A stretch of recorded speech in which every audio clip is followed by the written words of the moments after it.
Hello everyone and welcome to another video with me, Umbra Rays, and today we're talking about Epic 7 and the fact that everybody has lost their damn mind. And I'm not even doing this about Brave Exvius. I'm not even going to compare it to the fact that Global is kind of losing their own mind about tickets and CG units and summon festivals and all this shit. It's almost like communities are really hard to please, especially the vocal ones who are consistently in those forums, constantly analyzing everything and like that. But hey, that's a video for another time, and I have a steak to eat tonight, so let's just talk about what's been going on in Epic 7 lately, because it is without a doubt that the Epic 7 communities, both the global community as well as the Korean communities, have kind of lost their goddamn minds.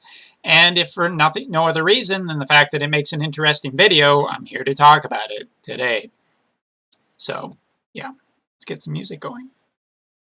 Because let me tell you something, when it comes to what has happened recently, there were two big major events recently that have kind of happened. The Automation Tower and the buffs. Those damn buffs. The buffs that people either wanted or ended up absolutely hating. For those of you who don't know, basically Smilegate decided to buff a whole bunch of characters in the game, including Arbiter Vildred, and Moonlight Maid Chloe, and Bloodblade Karen, and for the most part, when I heard about it, I was excited. Not just because of the fact that I have a lot of those characters that they were buffing, but it was kind of interesting to see some characters get, improved, considering that recently Smilegate has come out saying that, hey, you know what?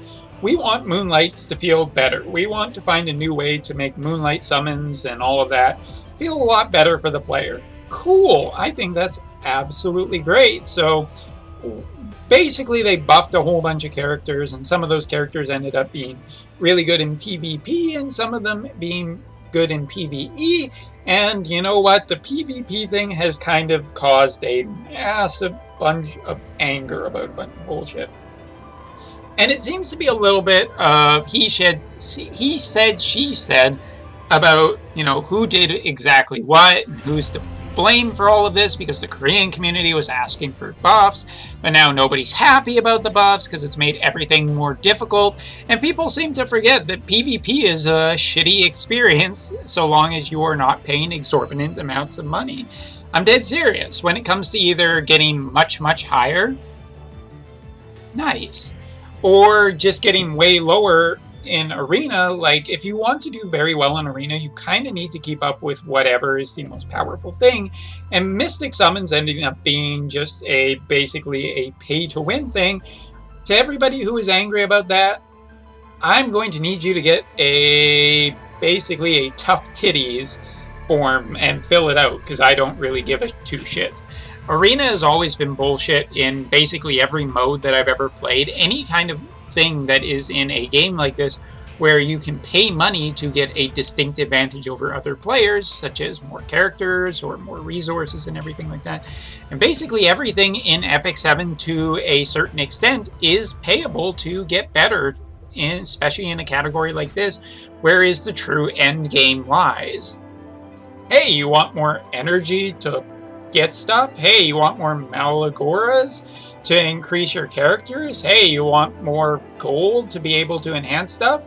Well, there's fucking packs for that. That is exactly what these are here for. These are here for you to get the stuff you want out of it by spending money. It exists all over the place. And let me tell you something, that is what this is for. If you want to spend money, you will get more characters, you will have more resources, and everyone who doesn't, too bad. I mean, you have to remember that Epic 7 is a fairly generous game for giving out resources. I mean, in a couple of weeks, if you just do some relatively, saving, you can end up with about 100 bookmarks, which is a fair number of summons. Not necessarily guaranteeing you something, but at least gives you a chance, as opposed to other games where you can literally play for a month and feel like you just don't have enough resources to even do 5 pulls. So I'm a little bit on the other side of really But there are people who are claiming that they are quitting. There are people who are saying they want full refunds. There's all kinds of stories flying everywhere.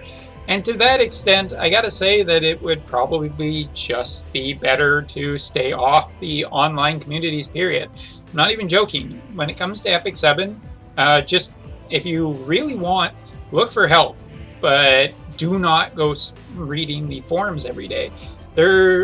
I have been wanting to make a video about online communities and over analyzing specific forms of media, but it's kind of been hard to do that because if I do that, I want to actually write a script for it, and it will be more of a video essay style.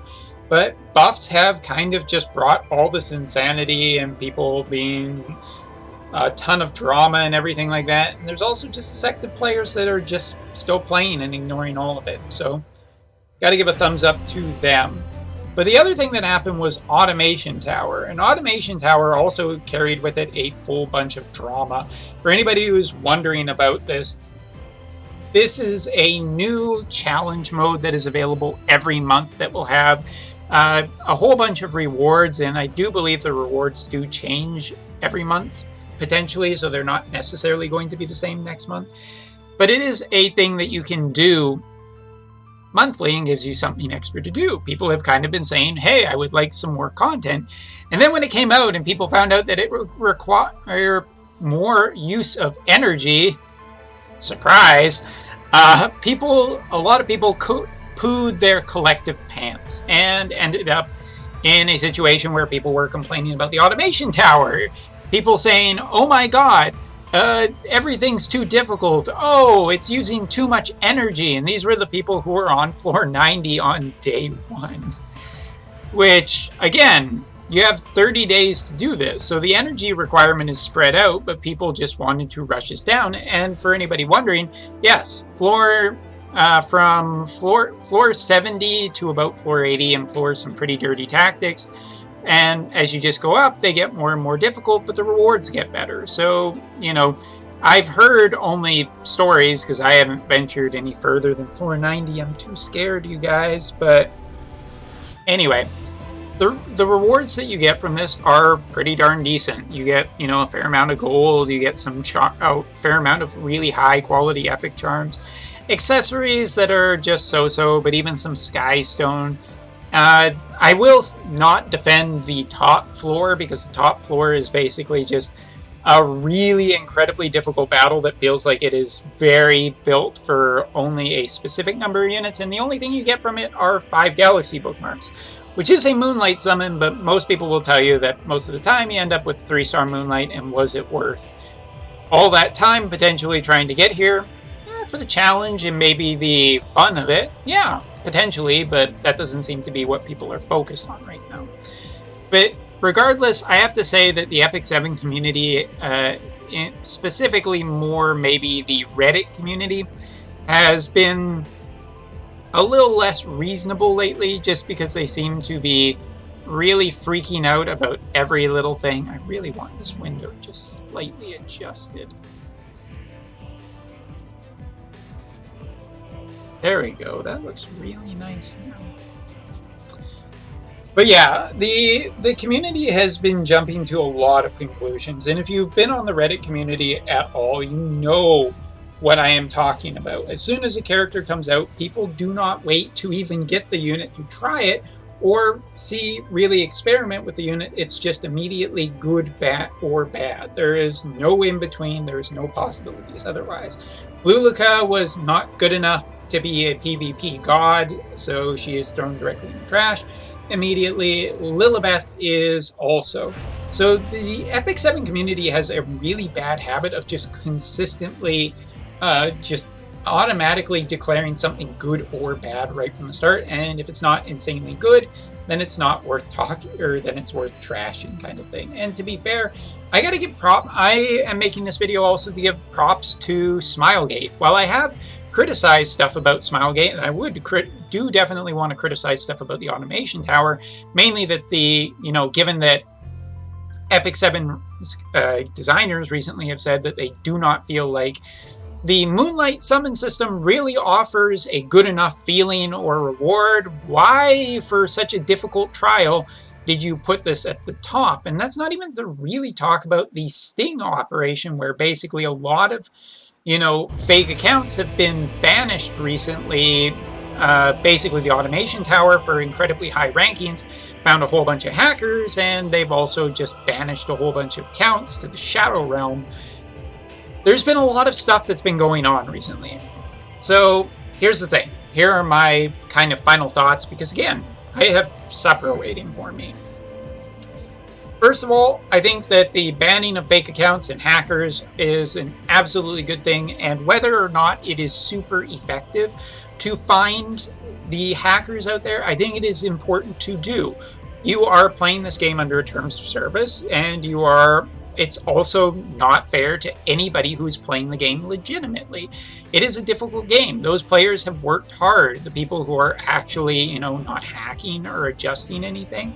So I commend Smilegate for creating the automation sting in the first place, but I do wish that they would have adjusted the difficulty for us lesser mortals so that we could, maybe beat it, or, I don't know, at the end of the month, make it a little easier for those who find it very difficult. It is the first month of it, either way.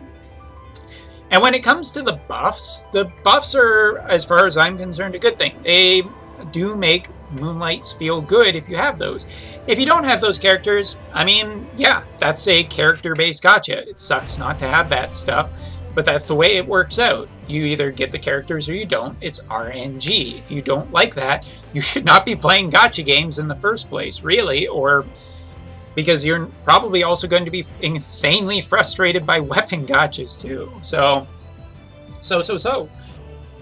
yeah, it's just, that's the way the community has kind of reacted, and the community overreacting has been kind of annoying. And yeah, I get it. There is that immediate thing, but you also got to kind of reflect on it a little bit later and go, yeah, it didn't end up quite as good as I thought it was going to be, but hey, maybe a little bit later I can appreciate what they did. So I like banning the hackers and getting rid of all those, accounts and whatnot. Play legitimately. Come on, be a good sport, I guess. And as for the Automation Tower, I'm hoping that next month we'll either have better rewards to, make up for the amount of difficulty that it seems to have in the last 10 floors, or, it just makes it a little bit easier so that lower level players can get some more Moonlight summons, so that they can potentially get some of these cool Moonlight characters, so they can progress a little bit more into PvP if that's really what they're interested in. But in terms of PvP, if you're going to cry about it, I'm just going to say, too bad. It's pay to win. Just like real life, unfortunately, that guy with a Ferrari, he can afford it. You can't. So sucks, but hey, if you can't afford a Ferrari, good for you. It's an expensive fiberglass penis.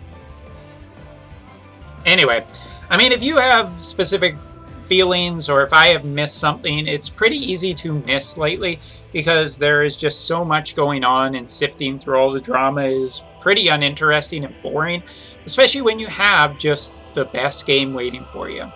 Speaking of which, I'm going to go play that and enjoy that. But in the meantime, all of you have a good one, and I'll see you in the next video.